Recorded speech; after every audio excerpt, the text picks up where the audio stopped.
क्या आपको कभी ऐसा लगा कि आपको ज़िंदगी से जुड़ी हुई किसी एक ऐसी चीज़ से नफ़रत हो गई है जिसे सब लोग बहुत ही ज़्यादा अजीब मानेंगे, जैसे कि बारिश, या फिर आपको ऐसा लगे कि शायद आपका नेबर आपका कत्ल करने वाला है। कुछ ऐसे ही रोमांचक और क्रेजीनेस से भरी होने वाली है हमारी नई ड्रामा, जिसका नाम है मैड फॉर ईच अदर।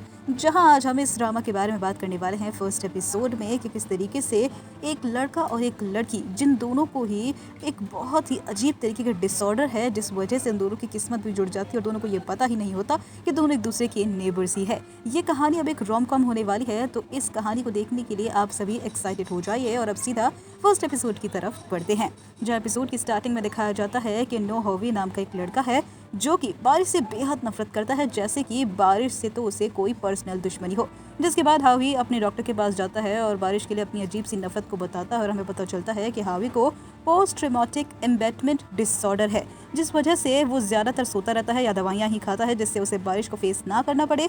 और डॉक्टर के ऑफिस से लौटते हुए जब एक स्कूल की स्टूडेंट अब उसे सर्वे के लिए रोकती है, लेकिन हावी उसे इग्नोर कर देता है। जिसके बाद हमें मिनक्यू को दिखाया जाता है, जिसके हाथों में एक अम्ब्रेला होता है, आंखों पर चश्मा और कानों के पीछे एक फ्लावर होता है। और वो स्कूल स्टूडेंट तो मिनक्यू को देखकर ही वहाँ से डरकर भाग जाती है और हावी की चलते चलते चप्पल फिसल जाती है, तो वो मिनक्यू को पास करने के लिए कहता है। तो हावी की चप्पल को अब पास करने की जगह मिनक्यू उस चप्पल को दूर फेंक देती है और फिर अपने डॉक्टर से जाकर मिलती है। और हावी और मिनक्यू का जो डॉक्टर है वो सेम ही है और मिनक्यू को लगता है कि हावी उसे मारना चाहता है और हावी उसका पीछा कर रहा है। और हावी की तरह मिनक्यू को भी एक डी इल्यूशन डिसऑर्डर है, एक तरह से पोस्ट ट्रॉमेटिक स्ट्रेस डिसऑर्डर। और मिनक्यू को लगता है कि हावी उसका पीछा कर उसे एक दिन मार ही देगा। और मिनक्यू के डॉक्टर को बताती है कि किस तरीके से बिल्डिंग में भी हावी ने उसे मारने की कोशिश करी थी, असॉल्ट करने की कोशिश करी थी लिफ्ट में, लेकिन असल में हावी के हाथ में एक अम्ब्रेला था जिससे उसे चोट लग गई थी, इसलिए वो थोड़ा अब एग्रेसिव सा होते हुए दिखाई दिया था। और लिफ्ट की तरफ जब वो बढ़ता है तो मिनक्यू को इससे गलतफहमी हो जाती है कि हावी उसे मारने आ रहा है और मिनक्यू उसे अम्ब्रेला से मारने लगती है। और दूसरी तरफ हावी भी अपने डॉक्टर से मिलता है और वो डॉक्टर को बताता है कि एक अजीब सी लुक वाली लड़की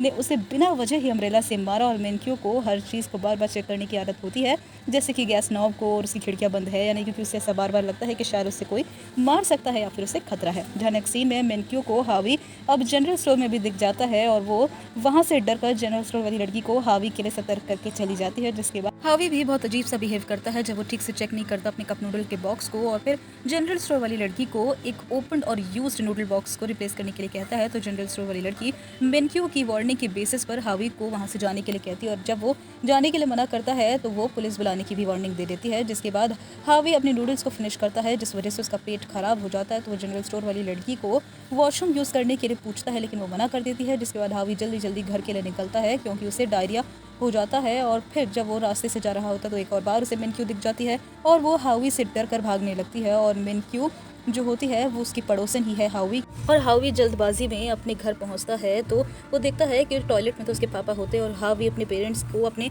इस बिहेवियर को समझा नहीं पाता है और उसके पेरेंट्स को लगता है कि न जाने इसे क्या हो गया है। और फिर वही होता है जो नहीं होना चाहिए था, हावी के कपड़े गंदे हो जाते हैं और फिर हावी की माम उसके कपड़ों को साफ करती है। जिसके बाद हावी बहुत ज़्यादा शर्मिंदा है और हमें पता चलता है बातों ही बातों में कि हावी की मॉम एस्ट्रोलॉजी में बहुत बिलीव करती है और हावी के डैड हमेशा ही उसके साथ बहुत अजीब सा रूड बिहेव करते हैं। और कुछ सालों पहले हावी की शादी भी टूट गई थी। जिसके बाद हावी हॉट बाथ के लिए चला जाता है और उसे याद आती है सारी बातें मिनक्यू की और वो समझ जाता है कि शायद मिनक्यू उसकी पड़ोसिन ही है। और वो इस बात को सोच लेता है कि अगर मिनक्यू ने दोबारा उसके साथ पंगा लिया तो वो मिनक्यू को छोड़ेगा नहीं।